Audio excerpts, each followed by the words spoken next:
declaration back in 1998. But in 2015, Pakistan voted against a UN General Assembly resolution recognizing human rights defenders' roles and seeking protection for them. Of the 117 member states who supported the UN resolution for human rights defenders, Pakistan unfortunately was amongst the 14 states who voted against it. This is why NGOs are also under threat in Pakistan.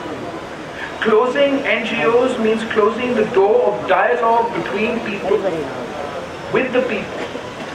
These actions will have devastating effects on human development, on implementing our social contract with the people of Pakistan, and on mobilizing communities.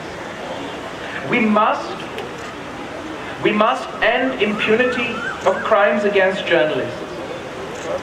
This requires legislation.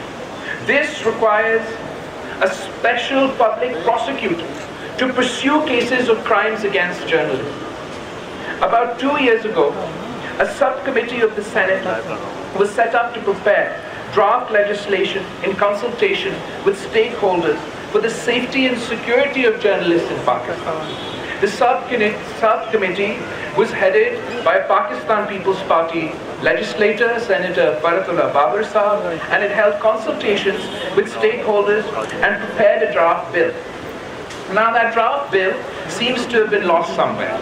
But on this International Press Freedom Day, I urge the government of Pakistan to pick up the threads and make legislation to ensure safety and security of media persons and an end to the impunity of crimes against journalists. The Pakistan People's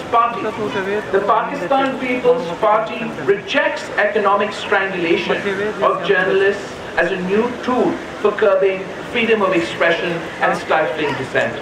The Pakistan People's Party rejects the move to set up a super regulatory body over all media in Pakistan. The Pakistan People's Party rejects the manner in which the Prevention of Electronic Crimes Act PECA 2016 has been misapplied to stifle dissent, constructive criticism and alternative narratives in Pakistan.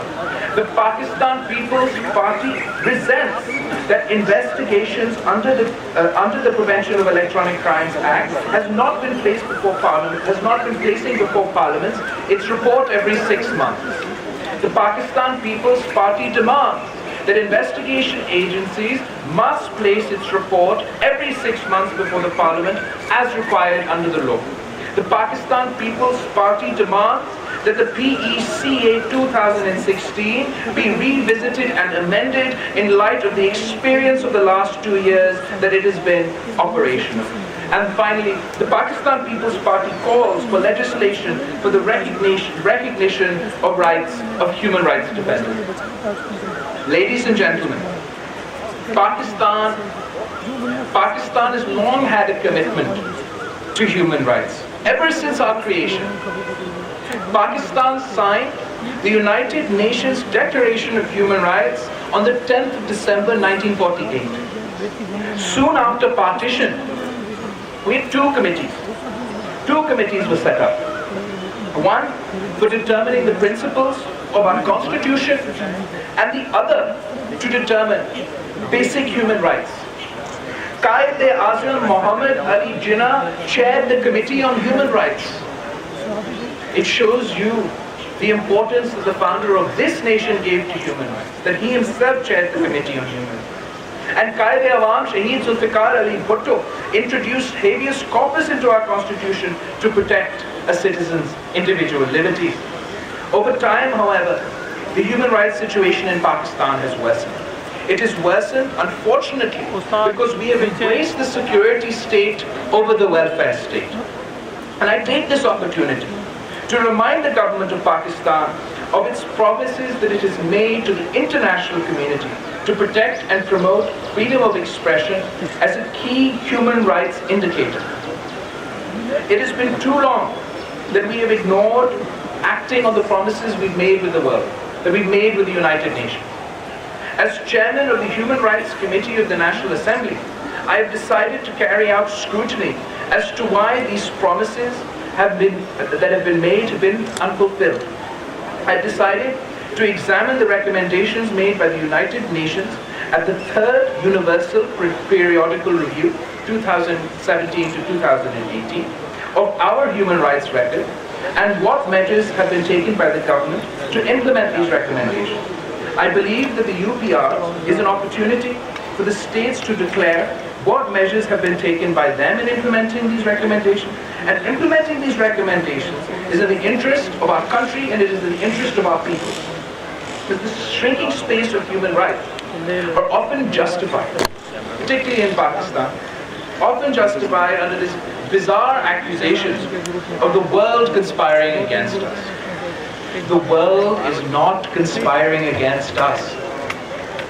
By shrinking the space for human rights, we are conspiring against ourselves, our own country, our own people. Ladies and gentlemen, the fight for freedom of expression is a long drawn battle that cannot be fought by journalists alone. You need to co-opt political parties, parliamentary committees, the National Commission on Human Rights, civil society, trade unions in this fight, because it is all our fight. It is a fight for every citizen of this country, and together we must fight for our rights. We need not be apologetic. We must take firm action, and I completely agree. There must be a parliamentary committee on the freedom of expression. We must, publishing and broadcasting houses not publishing aggressive investigative reports need to be named and shamed, and only you can do that. Young journalists should take ownership and develop resistance journalism. The Supreme Court verdict in the Faizabad